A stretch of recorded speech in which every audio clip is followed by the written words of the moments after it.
My name is Tim Craig. I'm the Deputy Chief of Operations and Training for the Sisters Camp Sherman Fire District.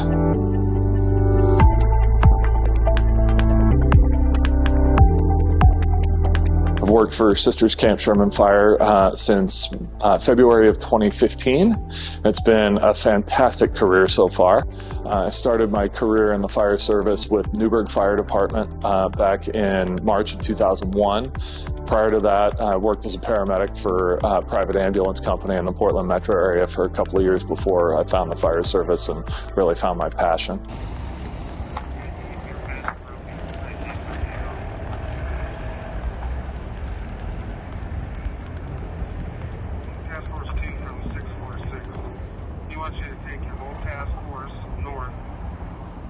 My name is Peter Ringley. I'm a volunteer firefighter with the Sisters Camp Sherman Fire District, Station 703 in Wyches Creek subdivision. I've lived out here for 4 years now with my wife and 2 kids. Our property abuts up against 40 acres of BLM land that is untreated and holds quite a significant fuel loading. It piqued my interest in the fire service and what I could offer as a volunteer, aside from what my background is in firefighting. My name is Eric Metzger.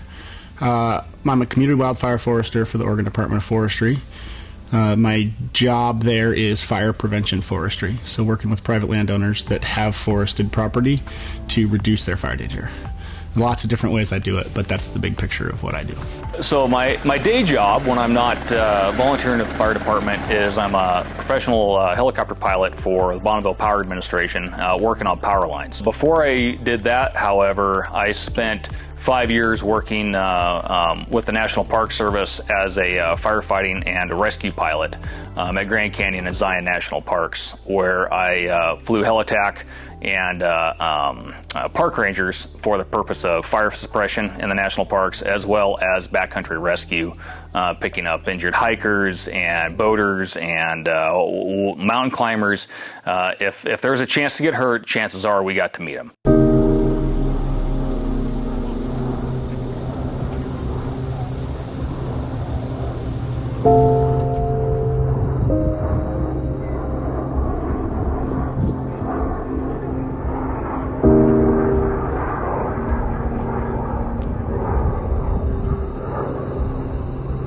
So my job as the Deputy Chief of Operations is to manage the operations division. So that's all of the firefighters who are rolling out the door. It's my responsibility to provide them with the tools that they need to get their jobs done and to provide oversight, supervision, leadership, management for those firefighters.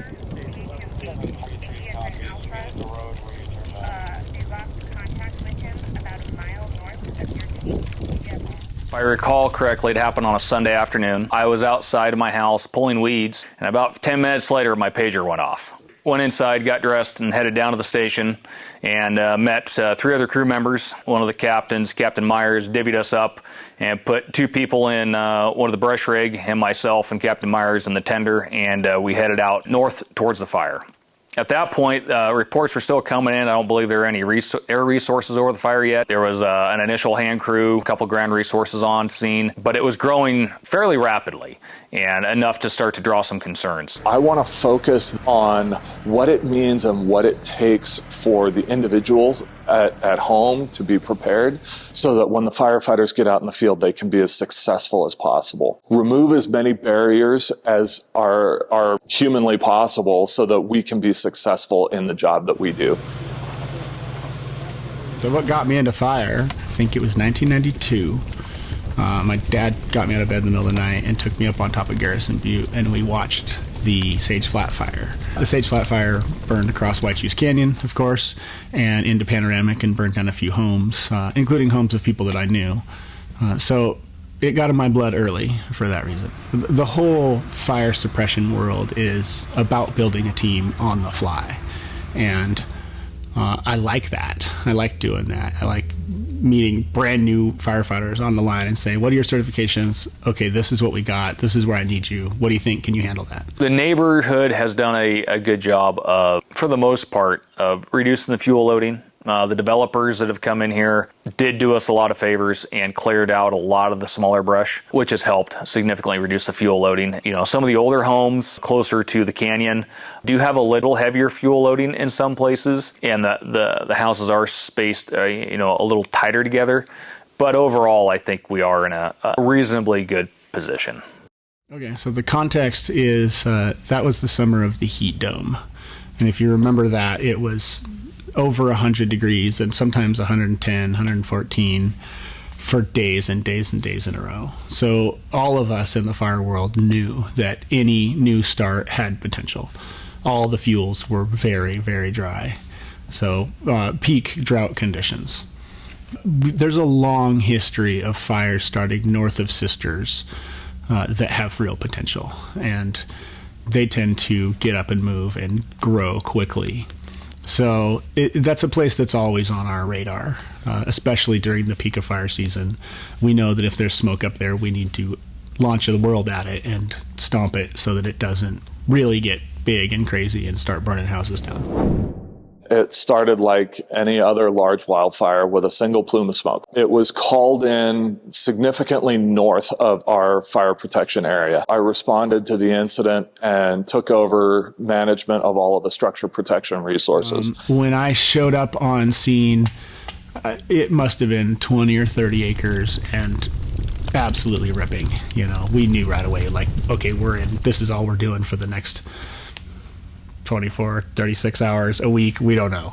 This fire is the real deal. So as this fire started to push, there was a pretty significant north wind on it, and it moved rapidly through that fuel model. The fuels that we saw up there were mostly juniper, sage, grasses, light, flashy, and explosive fuels. And by the middle of July that summer, the fuel moistures were really low, so that allows the fire to move and to spread in a really rapid fashion. That one was called in by Hinkle Butte Lookout. When he called that smoke in, we basically sent everything we had at it. Tony called dispatch and said the smoke has doubled in size. And at that point, we launched air attack. Knew that we were probably going to need aircraft, and we wanted air attack up just in case. It's better to launch them and have them up there getting us eyes in the sky. Minutes later, before I hit the end of the pavement on Wilt Road, Tony called and said the smoke has doubled in size again. I called for a second alarm with Central Oregon Dispatch, which is basically send everybody, right? Launch the world at this. We're going to need help. And at that point, I know Sisters Camp Sherman Fire Department was responding. I know the Forest Service was responding. Billy Chinook Fire was responding. They were coming at it from their side. And that's what we do. We throw everything at it. We don't care whose jurisdiction it is. The whole team of interagency firefighters in Central Oregon responds. We start fighting fire, and we figure out whose jurisdiction it is later. Who's responsible for this? Who's going to pay for it? Who takes command of it? But job number one is just find it fast and keep it small. So that's what we were trying to do. We saw the fire move to within roughly 5 miles of this fire station where we're standing now, which is very close when we're talking about rates of spread like that. We ultimately ended up bringing resources into the subdivision to do what we call structure triage, which is evaluation of the structures so that we understand what it's going to take if we have to go into direct point protection on each of these homes. And this is our opportunity to evaluate what the homeowners have done to prepare themselves for fires. You know, have they cleared the brush within the hazard, the home ignition zone, that initial 5 feet, that greater circle immediately around the home, and even looking beyond to the larger areas so that it gives us the best opportunity for success.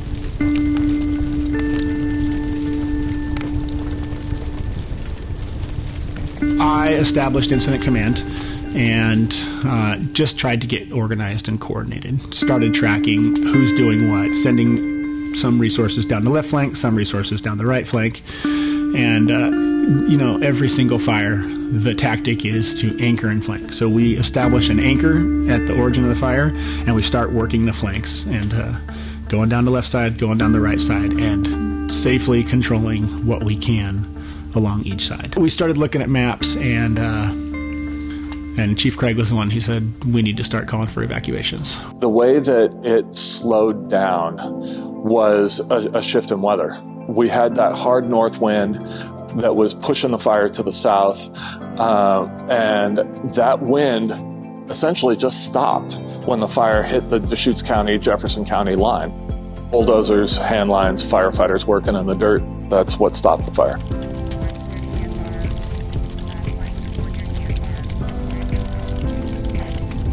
The Firewise program is about building community, right? So we don't certify a neighborhood as Firewise because nobody's house is going to burn down. We certify it because people are talking to each other and developing relationships in the neighborhood and starting to do that work, right? There's not a you're done, now you're Firewise. As long as you have at least 8 neighbors getting together and talking about fire safety and cooperating on projects, and doing a little bit every year, then you can be a Firewise community. But it's about building community, and it's about building relationships with your neighbors so that everybody's talking about it, everybody's working together, so that you have some community if you have to do a preparation, if you have to do an evacuation, so that you know each other and you work together on it as a neighborhood. That's really what the Firewise program is about. It's not saying that your house isn't going to burn down. It's saying, hey, we know that our house could burn down, and we're all working on it together as a community.